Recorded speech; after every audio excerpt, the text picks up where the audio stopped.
옆에 사람하고 인사합시다. 틀에 갇히시는 하나님이 아니시다. 못 알아듣는 것 같아요. 내 생각에 갇히시는 하나님이 아니다. 우리는 그 하나님을 내 한계와 내 생각의 그 틀에 가두어서 신앙생활을 했어요. 즉 다시 말하면 하나님이 내 생각대로 내 방법대로 고정관념대로 가치관대로 역사하지 않으면 잘못됐다고 생각합니다. 교회 일도 그렇고 말씀도 그렇고 삶도 그렇고 우리는 하나님을 생각하는 그 틀부터 깨야 되고요. 하나님을 말씀을 들어야 되고 그 틀이 깨져야 하나님을 경험하고 만나는 거예요. 그러니까 내 틀이 깨지지 않으면 절대로 하나님을 만날 수가 없어요. 그런 관점에서 우리 룻기서의 흐름을 다시 한번 이렇게 쭉 훑어보면 1장에서 10년 만에 고향 땅 베들레헴으로 되돌아오는 나오미의 모습이 나오고요. 그 다음에 그녀는 그야말로 빈털터리였고 그 말대로 실패하고 절망한 그 인생의 표본이었습니다. 당장 먹을 것이 없고 생계가 막막했던 거. 오죽하면은 룻기서 1장 21절에 내가 풍족하게 나갔더니 여호와께서 내게 비어 돌아오게 하셨느니라 한탄을 합니다. 이런 초라한 고백을 하던 1장에서 나오미와 룻은 그 인도하신 하나님을 보면은 그 은혜의 풍성함이 2장으로 넘어가는데 2장 14절에 보니까 식사할 때 보아스가 룻에게 이르되 이리로 와서 떡을 먹으며 네 떡 조각을 초에 찍으라 하므로 룻이 곡식 베는 자 곁에 앉으며 그가 볶은 곡식을 주매 룻이 배불리 먹고 남았더라 그랬어요. 자, 처음에 1장에서의 그 나오미를 인도하신 하나님의 은혜가 2장에서는 먹고도 남는 이런 은혜를 경험하게 됩니다. 자, 이것을 가지고 성읍에 들어가서 시어머니에게 주운 것을 어떻게 합니까? 보이고 그가 배불리 먹고 남은 것을 내어서 시어머니께 드립니다. 2장 18절에 보니까 하나님은 그들을 이제 어떻게 합니까? 한 걸음 한 걸음 이렇게 인도해 가는 것을 성경에서 볼 수 있는데 그분의 그 은혜로 말미암아 그들이 풍족해졌어요. 2장 17절에 보니까 룻이 밭에서 저녁까지 죽고 그 죽은 것을 떠니까 보리가 한 에바쯤 되더라 그랬어요. 여기 나오는 한 에바는 오늘날 단위로 오늘의 그 단위로 생각하면 22리터 정도 되는데 당시 남성들의 그 하루에 그 배급량을 보면은 0.5리터 정도였다고 합니다. 한 에바는 두 여인이 몇 주 동안이나 배불리 먹을 수 있는 양을 취득하게 된 거죠. 고향으로 돌아올 때는 완전히 빈털터리였는데 이제는 배불리 먹고도 남는 만큼의 양식을 누리게 되죠. 나오미와 그 룻이랑 1장에서 2장에서 보니까 1장에서에 비해서 2장에서 보니까 엄청난 풍요를 누리고 있는 거죠. 빈털터리로 들어왔는데 몇 주 동안도 남고 먹고도 남는 정도의 그 식량을 거두니까 어마어마한 축복을 받은 거죠. 그죠? 하나님은 그런 은혜를 바라보게 되고 근데 우리가 여기에서 이제 신앙생활이 멈춰지게 됩니다. 우리가 신앙생활 하다 보면 아무것도 없는 가운데에 신앙생활 하다 보면 좀 뭔가 생기거든요. 그럼 거기서 안주하게 된단 말이에요. 거기서 머무르게 되고 거기 함정이죠. 룻을 향한 하나님의 계획은 그 정도로 끝나는 것이 아니고 룻기서 2장에서 끝나지 않았어요. 배불리 먹었더라 라고 끝나는 성경이 아니고 진짜 하나님의 계획은 이제 쭉 훑어보니까 3장 4장에서 이루어집니다. 2장의 풍성함을 장차 도래할 3장과 4장에서의 하나님의 은혜를 맛보기로 보여주는 거야. 맛보기. 우리가 살다 보면은 조금 주는 거가 맛보기라는 얘기죠. 근데 우리 거기서 안주해버리고 마는 거죠.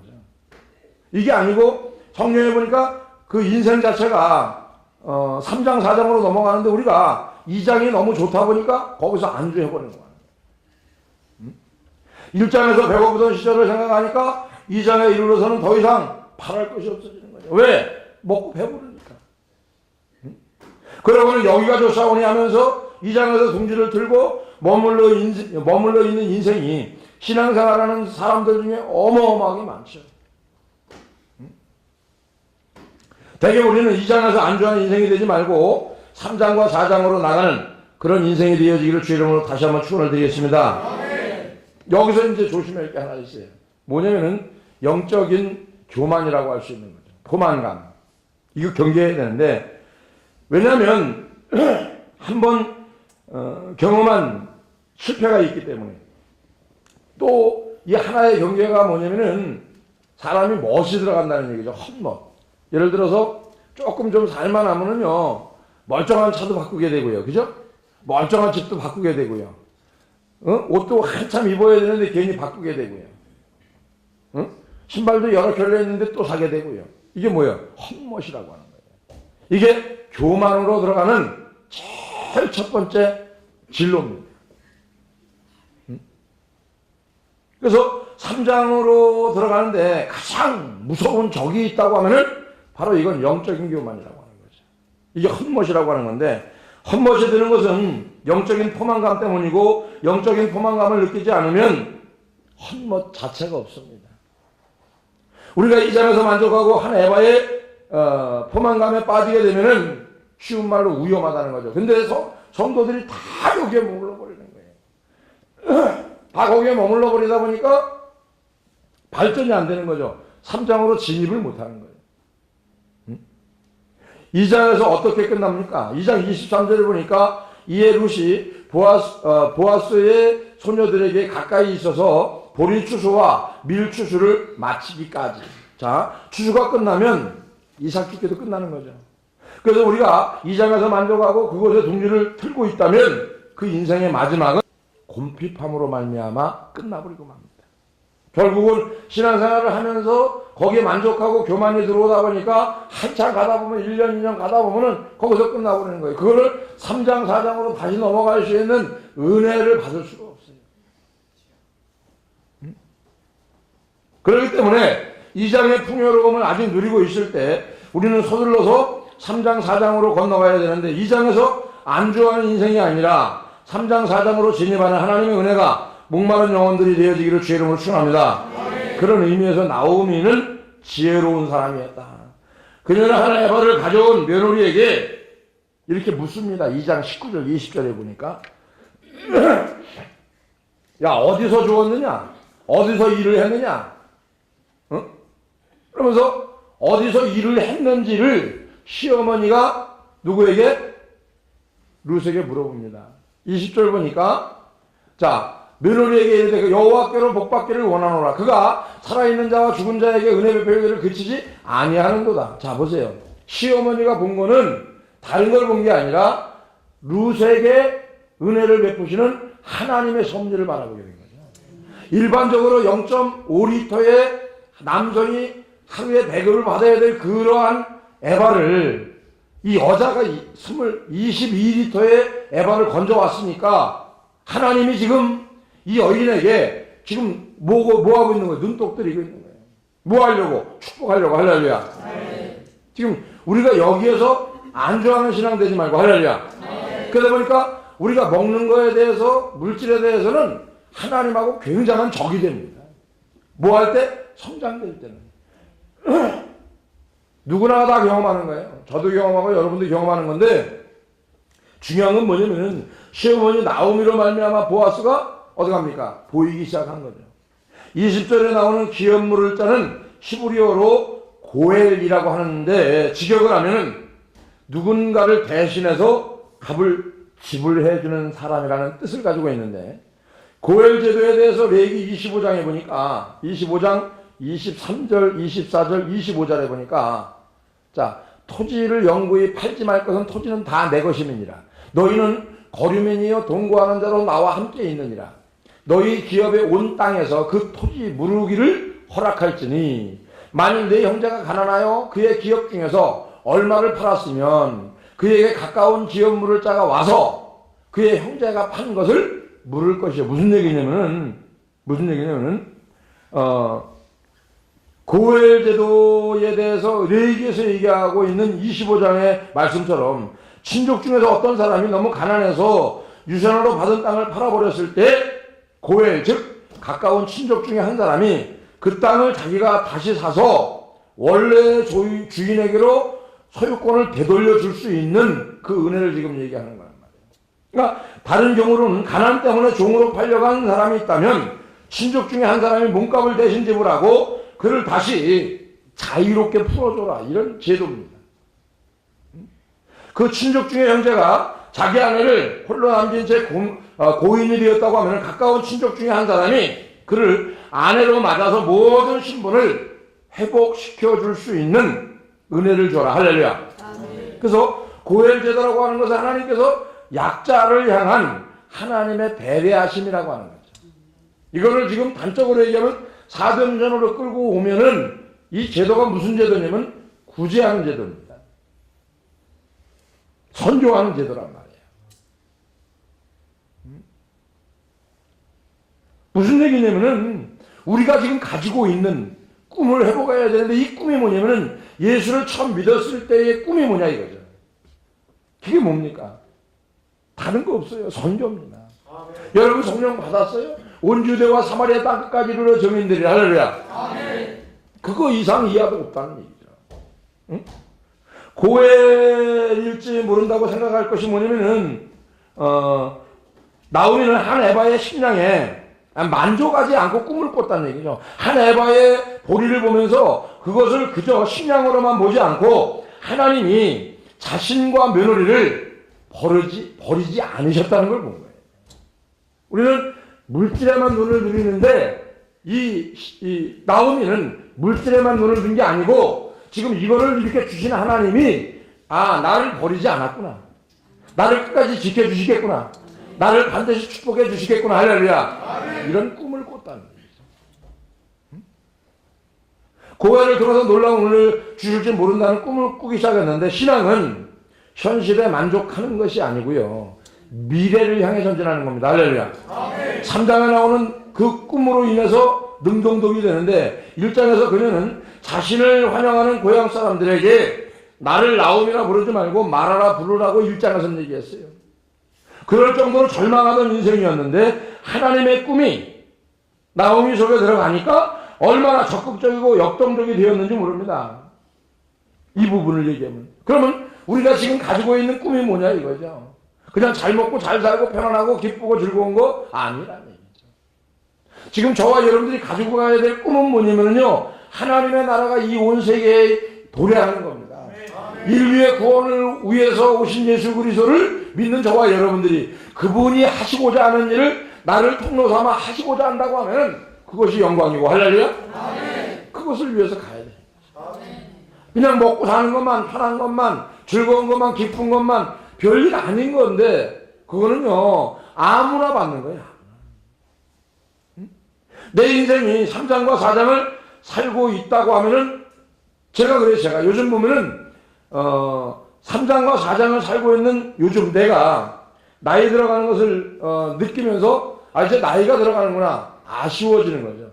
왜 아쉬워지냐면은 이제 10년 후가 기대가 되어지고 20년 후가 기대가 되어지고 30년 후가 기대가 되어지는데 나이를 너무 빨리 먹는 것 같아요. 벌써 1월달이 다 가는 거예요.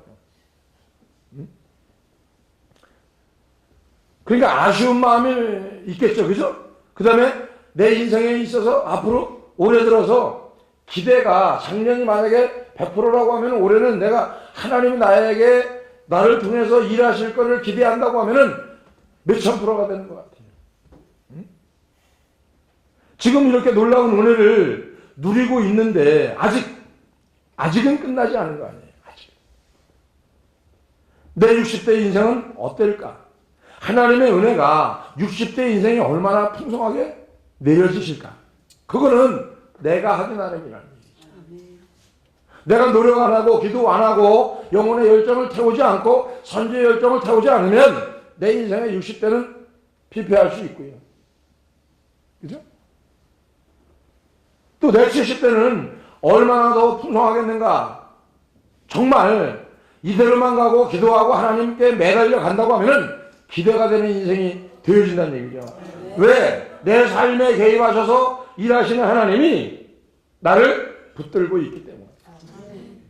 진정 고엘이라고 하는 거, 진정한 고엘, 예수 그리스도. 그런가 하면 그 꿈을 이루시는 분이 우리에게 진정한 고엘이 되시는 분은 누구냐면은 예수 그리스도임을 기억하고 그분을 바라보기를 주의 이름으로 축원합니다.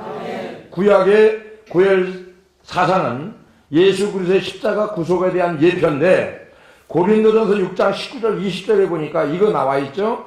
고린도전서 6장 19절 20절에 너희 몸은 너희가 하나님으로부터 받은 바 너희 가운데 계신 성령의 주는 줄 알지 못하느냐. 너희는 너희 자신의 것이 아니라 자 갑으로 산 것이 되었으니 그러면 너희 몸으로 하나님께 영광을 돌려라. 할렐루야. 가난 때문에 자신을 종으로 팔아버려서 평생 종의 신분으로 살아갈 수밖에 없을 때 친족 중 한 사람이 대신 돈을 지불하고 그를 종의 신분에서 구원해 주신 것처럼 죄악으로 말미암아 하나님의 형상을 잃어버리고 원수 마귀의 종노릇하며 살아가던 우리를 위해서 주님은 자기 자신을 지불하심으로써 친히 고엘이 되어 주셨다. 주님은 십자가의 핏값으로 대속의 사랑으로 죽음의 절망적인 고통에 스스로를 내던지심으로 말미암아 우리를 다시 사주셨고 우리를 건져주셨고 성경은 룻을 묘사할 때 그녀가 뭐라고 계속 묘사하냐면 이방 여인임을 확실하게 합니다. 이방 여인임을. 그죠?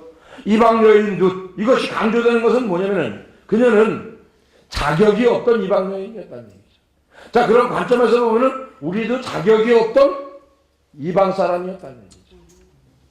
남편을 일찍 잃고 비참하게 살아갈 수밖에 없는 여자. 그녀에게 임한 하나님의 은혜를 강조하는 표현이 바로 뭐였었냐면 이방 여자 룻이었습니다. 우리는 이 회복의 말씀을 기억해야 되고 우리는 모두 이방 사람입니다. 이방 남자고 이방 여자입니다. 그런데 어떻게 주님의 자녀라는 존귀한 신분이 가능해졌느냐? 고엘 되시는 주님의 십자가 때문인 줄 믿어주면 아멘 합시다. 그래서 말씀드리는 게 내 안에 십자가의 흔적이 남아있어야 된다는 거예요. 이런 관점에서 사도 바울이 나는 예수의 흔적을 가졌노라 이 고백을 한 거예요. 나 같은 것을 구원해 주시기 위해서 주님은 십자가에서 찢기시고 피 흘림으로 자신의 몸을 내어주셨고 우리는 그렇게 구원받은 자들입니다. 그것을 한시라도 잊어서는 안 되는데 이사야 44장 21절에 보니까 44장 21절에 보니까 야곱아 이스라엘아 이 일을 기억하라. 너는 내 종이라. 내가 너를 지었으니 너는 내 종이라. 이스라엘아 너는 나에게 잊혀지지 아니하리라. 하나님은 우리를 잊은 적도 없고 눈동자처럼 보고 있는데 한눈 판 것도 없고. 자, 우리는 긍정적인 꿈, 쉬운 말로 얘기하면 하나님의 나라임을 잊어서는 안 된다는 걸 여러분이 명심하시기를 주의 이름으로 축원합니다. 한 끼 배부른 것이 룻의 목적이 아니었어요. 우리가 지금 해야 되는 게 뭐냐면 한 끼 배부른 것 갖고 인생의 목적이 되면 안 된다는 얘기죠. 하나님은 룻을 통해서 실로 놀라운 일을 계획하고 있는데 어떤 일을 계획하고 있었냐면 왕이 없어 자기 소견대로 행하던 타락한 사사시대에 비천한 룻을 통해서 다윗이 태어나고 그 계보를 통해서 예수 그리스도가 나시게 하는 놀라운 영적 비밀을 룻에게 주는 거죠. 자, 그런 개념에서 보면은 제가 20대에 헤매던 20대 때의 비참한 삶이 지금 와서 생각하면은 영적으로 풍요로운 목사가 되기 위한 훈련하는 영적 사관학과였음을 어렴풋이 좀 알 것도 같아요. 내가 고난받고 환난받고 그저 헤매던 그런 인생 속에서 하나님이 나를 이렇게까지 영적인 사람으로 영적인 목사로 세계 선교의 꿈을 가지고 그 꿈을 이룰 수 있도록 나를 만들어가는 그 하나님을 바라보면서 룻기서를 보면서 아 그렇구나. 오늘 우리가 겪고 있는 룻기 1장과 같은 이런저런 아픈 사연들은 누구에게 다 있습니다. 2장에 이르러서 배불리 먹게 되는 거 이거 다 있어요. 3장으로 못 넘어가서 그렇지 1장에서 고생한 거 다 있고요.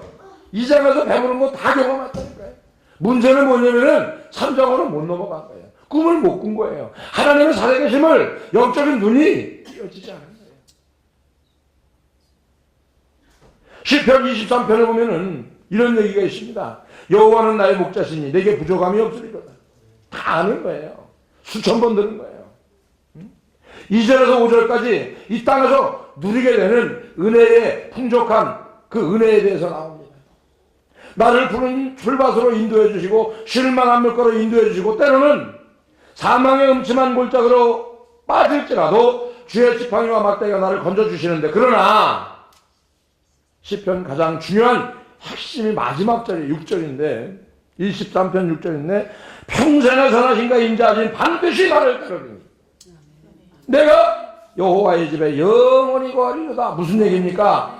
고난이 와도 거할 거고 좋아도 거할 거고 푸른 초장에도 거할 거고 음침한 골짜기를 다닐지라도 내가 여호와의 집에 거한다라고 하는 고백이 결단이 여러분에게 있어지기를 주의 이름으로 축원합니다. 우리의 삶이 머물러서는 안 된다는 얘기죠.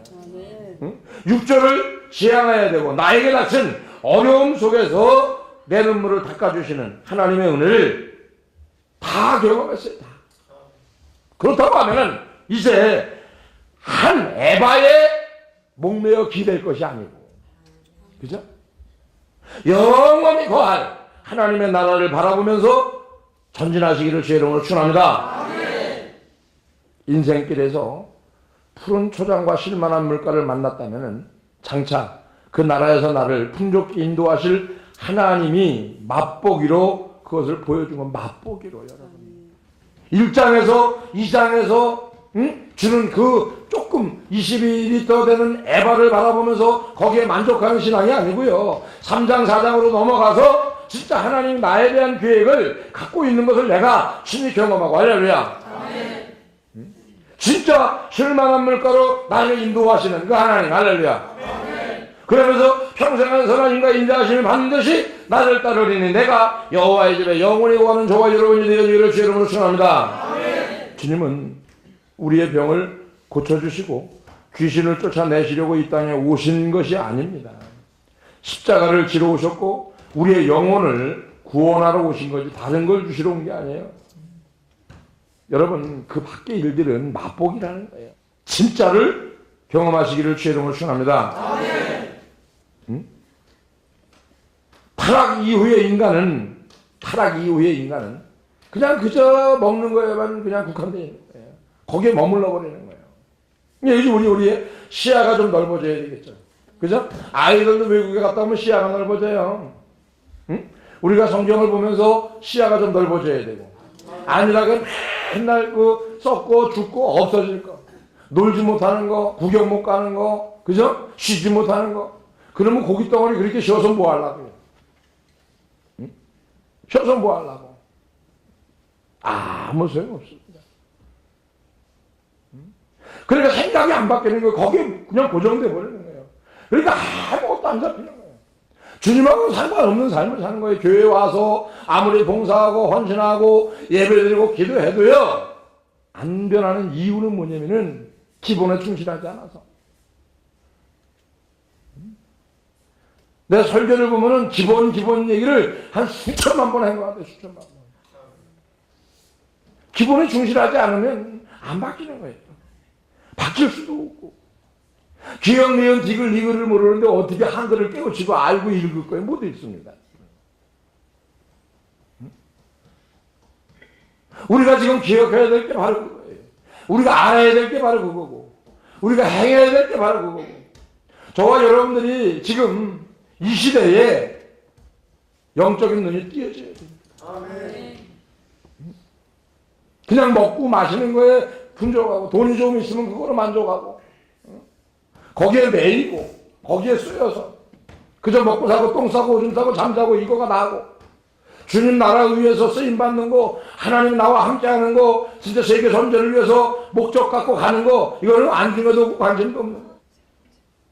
초대교회 역사라는 게 뭡니까? 성도들이 와서 구원받는 수가 날마다 더 간다고 하는 건 내가 예수님 만나고 나니까 더불어지는 거. 그 다음 이야기가 뭡니까? 그 다음에 하나님께서 내가 필요한 것을 풍족히 채워주시는 은혜. 할렐루야. 오늘 저와 여러분들이 진짜 깨달아야 되는 것은 뭐냐면은 먹고 마시는 거, 배부른 거에 거기에 머물러서 여기가 저 싸우니 초막셋을 짓고 하나는 누구, 하나는 자식, 하나는 이러지 말고 뭘 바라봐야 됩니까? 주님이 우리에게 계획한 거, 주님이 우리를 위해서 계획해 놓으신 거, 우리에게 약속해 놓으신 거 할렐루야. 그거를 붙잡는 결단이 일어나기를 주의 이름으로 축원합니다. 응? 이 땅에서 경험하는 주님의 은혜 뒤에 주님의 십자가가 있는 거예요.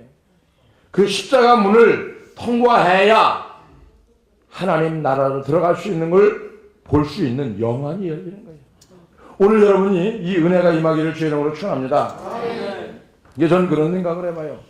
그래, 나에게 주님이 목자가 되신다고 하면은 부족함이 없다라고 하는 것은 좋은 것만 있는 게 아니고 음침한 골짜기를 다닐지라도, 그죠?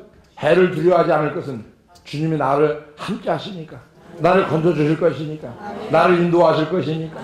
할렐루야. 그러게 되는데 푸른 초장도 갈 수 있는 거고요. 할렐루야. 그래서 시야가 바뀌어야 되는 거예요. 오늘 저와 여러분들이 그 은혜가 임하기를 주의 이름으로 축원합니다.